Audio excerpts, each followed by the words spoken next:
ആണ് എൻ്റെ വണ്ടി മൊത്തം വലിച്ചു പൊളിച്ചു. അതെ, എൻ്റെ വണ്ടി മൊത്തം വലിച്ചു കയറി. എൻ്റെ വണ്ടി മൊത്തം വലിച്ചു കയറി. ഞാൻ മികച്ച ചെയ്യുന്നതാ. എൻ്റെ വണ്ടിയുടെ സീറ്റ് മൊത്തം വലിച്ചു കയറി. ആ അതെ, എൻ്റെ വണ്ടി മൊത്തം വലിച്ചു പൊളിച്ചു. ആ, എനിക്ക് പിന്നെ വാറ്റുണ്ട്, ചാരായ കച്ചവടമാണെന്ന് പറഞ്ഞാൽ മൊത്തം വലിച്ചു പൊളിച്ചു. ആ അതെ, ഇവിടെ മഴയായതുകൊണ്ട് നമ്മൾ ഇനി എന്തായാലും മഴ വരുമോ, മഴയും കാര്യങ്ങളൊക്കെയാണ്. എൻ്റെ വിറവ് മൊത്തം പെണ്ണും കൂടെ കൊണ്ടുവന്ന് അടക്കി, ഞാൻ ഒന്നും ചെയ്തതല്ല, അമ്മയും പെണ്ണും കൂടെ കൊണ്ടുവന്ന് അടക്കി വെച്ചതിൻ്റെ വിറവുകളാണ്. എൻ്റെ നമ്മുടെ വീടിൻ്റെ ടാങ്ക് വരെ അവർ വലിച്ചു പൊളിച്ചു. ആ, അതാണ്ട് പെരയ്ക്കാൻ കാണിക്കാം. എൻ്റെ തുണി മൊത്തം പെരയ്ക്കകത്ത് കയറി.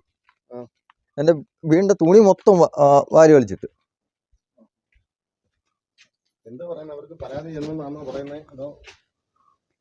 അവർക്ക് പരാതി തിരുവനന്തപുരത്ത് നിന്ന്. ആ ആണ്, എൻ്റെ വീട്ടിൽ മൊത്തം വീടിന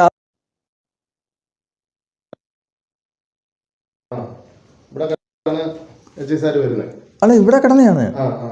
അന്നേരം അയച്ചാർ വന്നേ. അല്ലേ, എൻ്റെ ഈ പെരയ്ക്ക് മൊത്തം ഇപ്പൊ ഞാൻ അവള് തന്നെ വാരി വെച്ചതല്ല, എല്ലാം വാരി വെച്ച്. അവര് ചാരായം പിടിക്കാൻ വേണ്ടി വന്നതാണ്. എനിക്ക് വാറ്റാണ്. എനിക്ക് മറ്റേ ലിക്കർ കച്ചവടം ഉണ്ടെന്ന്. ആ, എന്നിട്ട് ഞാൻ പറഞ്ഞു ലിക്കർ കച്ചവടം ഉള്ളവരെ നിങ്ങളെ പോയി പിടി, ഞാൻ വേണമെങ്കിൽ വന്ന് കാണിച്ചു തരാന്ന് പറഞ്ഞു. അവർക്ക് അത് പറ്റത്തില്ല. എന്നിട്ട് എന്നെ കൊണ്ട് ഏതാണ്ട് എഴുതി ഒപ്പിടിപ്പിച്ചൊക്കെ എന്നോട് ചോദിച്ചു നീ എത്ര വരെ പഠിച്ചിട്ടുണ്ടെന്ന്. ഞാൻ പറഞ്ഞു ഞാൻ 8ാം ക്ലാസ് വരെ പഠിച്ചിട്ടുള്ളൂ, എനിക്കറിയത്തില്ലെന്ന് പറഞ്ഞു. ആ, പിന്നെ എന്നിട്ട് എന്നോട് ചോദിക്കുന്നത് 2 ആഴ്ച കൊണ്ട് നീ ജോലിക്ക് പോവാതെ നീ എന്താ വീട്ടിൽ കയറി ഇരിക്കുന്നത്. പിന്നെ 2 ആഴ്ച കൊണ്ട് ജോലിക്ക് പോയില്ലെങ്കിൽ ഇവരെല്ലാം എനിക്ക് ചെലവിനിരുന്നേ ആണോ? ചേച്ചിയാണോ എനിക്ക് ചെലവിനിരുന്നേ? 11 മണിയായപ്പോഴ് ഇവിടെ കതവേൽ തട്ടുന്ന സൗണ്ട് കേട്ട്. കതവേ തട്ടി. ഞാൻ ചേട്ടന് ഉറക്കമായിരുന്നു. തലേന്ന് രാത്രി ഉത്സവത്തിൻ്റെ പരിപാടിക്ക് പോയതുകൊണ്ട് ഞങ്ങൾ കിടന്ന് ഉറങ്ങുമായിരുന്നു. ആ, ഞാനും പിള്ളേരും ഉണ്ടായിരുന്നു. 2 പൊടി പിള്ളേരുള്ള, ഒരാൾ 1ാം ക്ലാസ്സിൽ, ഒരാൾ UKGയിലാണ് പഠിക്കുന്നത്. അങ്ങനെ പിള്ളേരെ വിട്ട് കഴിഞ്ഞിട്ട് ഒരു കഴിഞ്ഞിട്ട് കിടന്ന് ഉറങ്ങുമായിരുന്നു. ഉറങ്ങിയപ്പോഴേ കതവേ തട്ടി. അങ്ങനെ ഒന്ന് കതവ് അങ്ങോട്ട് തുറന്നപ്പോഴേ കതവ് തുറന്നപ്പം പോലീസുകാർ അകത്തേട്ട് ഒരാൾ വെളിയിൽ നിന്ന് ഒരാൾ അകത്തേക്ക് കയറി.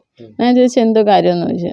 അപ്പോൾ നിങ്ങളുടെ ഹസ്ബൻഡ് എന്തിയെന്ന് വെച്ചു, രതീഷ്. ഞാൻ പറഞ്ഞു ഉറക്കമാണെന്ന് പറഞ്ഞു. ഞാൻ ചേട്ടനെ വിളിച്ചിട്ട് എണീറ്റ് നല്ല ഉറക്കമായിരുന്നു. അങ്ങനെ അവർ എന്നെ ഒന്ന് വിളിച്ച് അകത്ത് കയറി. അവർ എന്നെ വിളിച്ചുണർത്തിയിട്ട് ചോദിച്ച് ഇവിടെ ചാരായ കച്ചവടമോ, കുപ്പിയിൽ ചാരായം വയ്ക്കുന്നത് കച്ചവടം ഉണ്ടോയെന്ന് ചോദിച്ചു. ഞാൻ പറഞ്ഞു ഇവിടെ അങ്ങനെ കച്ചവടമൊന്നും ഇല്ലയെന്ന് പറഞ്ഞു.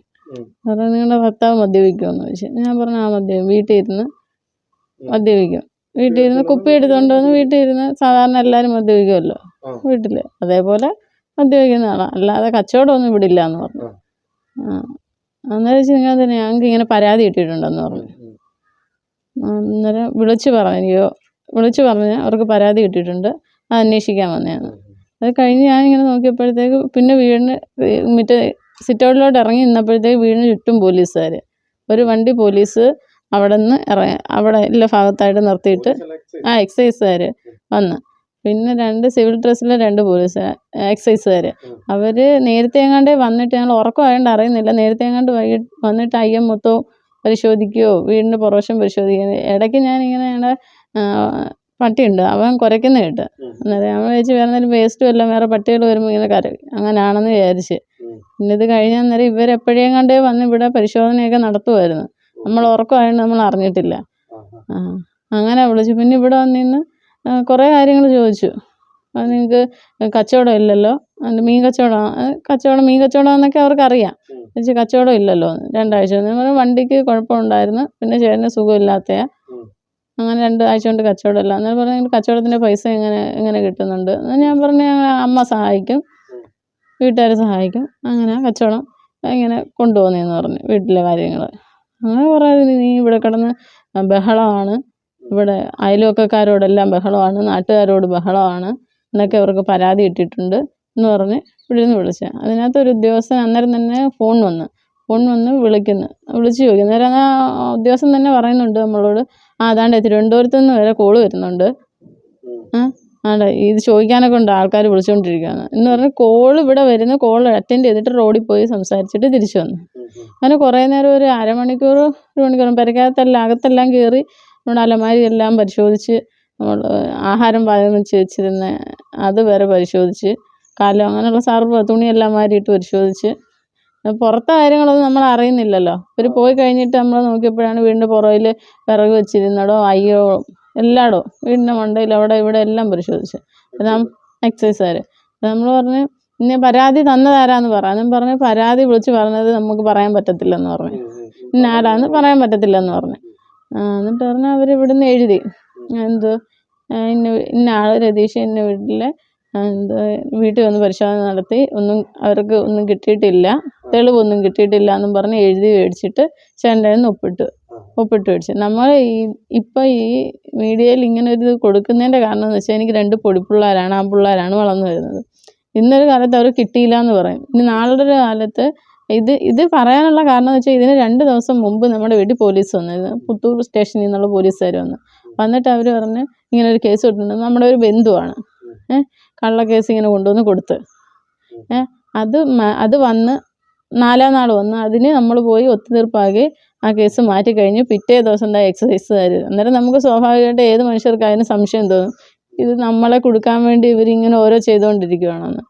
അത് കഴിഞ്ഞ് പിന്നെ നമ്മൾ പഞ്ചായത്തിൽ നിന്ന് തന്നെ വേറെ അവർ കൊടുത്തിട്ടുണ്ട്, കല്ല് പറക്കി വെച്ചെന്നും പറഞ്ഞ്. അത് 2-3 ദിവസം കൊണ്ട് മെമ്പറെ വിളിച്ച് മെമ്പർ അന്നേരം ഇവിടുത്തെ അമ്മയോട് പറഞ്ഞ് നമ്മൾ റോഡിൽ കല്ലിറക്കി വെച്ചെന്നും പറഞ്ഞു. നമ്മൾ ഇറക്കി റോഡിലായിട്ട് വെച്ചിട്ടില്ലേ, പൈപ്പ് ഇട്ടേക്കുന്നതിൻ്റെ കുഴിയാണ്. അന്നേരം അവിടെ നമ്മൾ മണ്ണെടുത്ത് ഇട്ടേക്കുന്ന സ്ഥലം ആയതുകൊണ്ട് തന്നെ വേറെ സ്കൂൾ വണ്ടി വരുമ്പോൾ സൈഡ് ഒഴിഞ്ഞ് പോകാൻ സ്ഥലമില്ല. എന്ന് വെച്ചാൽ അത് നിങ്ങൾ ഓപ്പോസിറ്റ് സൈഡ് തന്നെ നോക്കിയാൽ ഓപ്പോസിറ്റ് മൊത്തവും ചെടിയും സാധനവും എല്ലാം നട്ടു വെച്ചേക്കുക. അതുകൊണ്ട് തന്നെ നമ്മുടെ സൈഡിലോട്ട് കയറിയ വണ്ടികളെല്ലാം പോവുകയും ഇറങ്ങുകയും ചെയ്യുന്നു. അതുമല്ല കുഞ്ഞുങ്ങൾ എപ്പോഴും അവന്മാർ വെളിയിൽ ഇറങ്ങി എപ്പോഴും റോഡിലോട്ട് ചാടുകയും ചെയ്യും. അത് നമ്മൾ വരട്ടി അങ്ങനെ വെച്ചേക്കും, ഇങ്ങനെ കുഴി ചാടാക്കി നമ്മൾ വെച്ചതാണ്. അതിന് വരാം. അന്നേരം നമുക്ക് ഓരോ കാരണങ്ങൾ ഉണ്ടാക്കി നമ്മുടെ മേളിൽ ഈ ഒരാഴ്ച കൊണ്ട് ഇങ്ങനെ ഓരോ കേസുകൾ ഇങ്ങനെ വെച്ചിരുന്നു. അന്നേരം സ്വാഭാവികമായിട്ട് ആർക്കായാലും എന്നെ പോലെ സാധാരണ ജീവിക്കുന്ന ഒരു പെണ്ണിന് ഞാനിത് ഇങ്ങനെയുള്ളതൊന്നും കണ്ടിട്ടില്ല. എക്സൈസുകാർ വീട്ടിൽ കയറിയിട്ടുണ്ടെന്നൊക്കെ കേട്ടിട്ടേ ഉള്ളൂ. പെട്ടെന്ന് കുറേ എക്സൈസുകാർ വീട്ടിലോട്ട് ചാടിക്കയറുകയോ വീട് മൊത്തം പരിശോധിക്കാൻ പറയുമ്പോൾ സ്വാഭാവികമായിട്ട് പേടിയാവും. അന്നേരം തന്നെ എനിക്ക് തോന്നിയിട്ടുള്ള ഇനി ഇവർ ഇതേപോലെ ആരെങ്കിലും കൊണ്ടിടുകയോ എന്തെങ്കിലും ചെയ്തിട്ട് നമുക്കിവിടെ കുറേ പുരയിടമൊക്കെ കിടപ്പുണ്ട്. നമുക്ക് എന്നും പോയി പുരയിടം എല്ലാം പോയി കിളച്ച് കുറച്ച് നോക്കാൻ പറ്റുന്നില്ല. മേളിലോട്ടെല്ലാം അയ്യം കിടപ്പുണ്ട്. നമ്മുടെ തന്നെ മറ്റുള്ളവരെ ആണെങ്കിൽ കുഴപ്പമില്ലെന്ന് പറയാം, നമ്മുടെ തന്നെ അയ്യം മേളിലോട്ട് ഇഷ്ടം പോലെ കിടപ്പുണ്ട്. അന്നേരം അതിനകത്തൊക്കെ കൊണ്ടിട്ടിട്ട് ഇങ്ങനെ ഒരു പരാതി കൊടുത്താൽ അവർ വന്ന് കംപ്ലൈൻറ്റ്, ഇന്നാളി വന്നപ്പം കിട്ടിയില്ല, ഇപ്പം വന്നിട്ട് കിട്ടി, നിന്നെ കൊണ്ടുപോകുമെന്ന് പറഞ്ഞു കഴിഞ്ഞാൽ നമുക്ക് പറയാൻ വേറെ മാർഗ്ഗമില്ല.